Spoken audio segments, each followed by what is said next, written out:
Flower आणि हिरव्या वाटाण्याची भाजी चवीला इतकी भारी लागते, मग अशी सगळीकडनं कोथिंबीर इसकटून द्यायचा दणका. मग या की खायला. आणि कशी बनवायची चला की बघूया. तर सगळ्यात आधी तेलात हळद घालून फ्लावर असं चटाटा भाजून घ्या. आता ह्याच उरलेल्या तेलात टप्प्याटप्प्यानं आधी जिरं घाला, नंतर मी दाखवलं तेवढे सगळे खडे मसाले, तमालपत्र, कांदा, अद्रक लसणाची पेस्ट घालून असं परतून घ्या. आता ह्याच्यातच काजू आणि दह्याची पेस्ट करायची आणि ती घालायची. ती खाली लागू नये म्हणून थोडंसं पाणी घालायचं.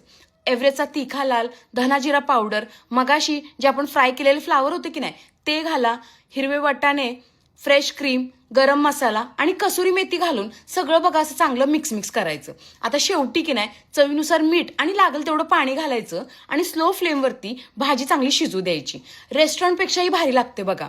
आता शेवटी की नाही असं कोथिंबीर इसकटून ऊन पराठा, नान किंवा चपाती बरोबर द्यायचा दणका आणि लावायची हजेरी.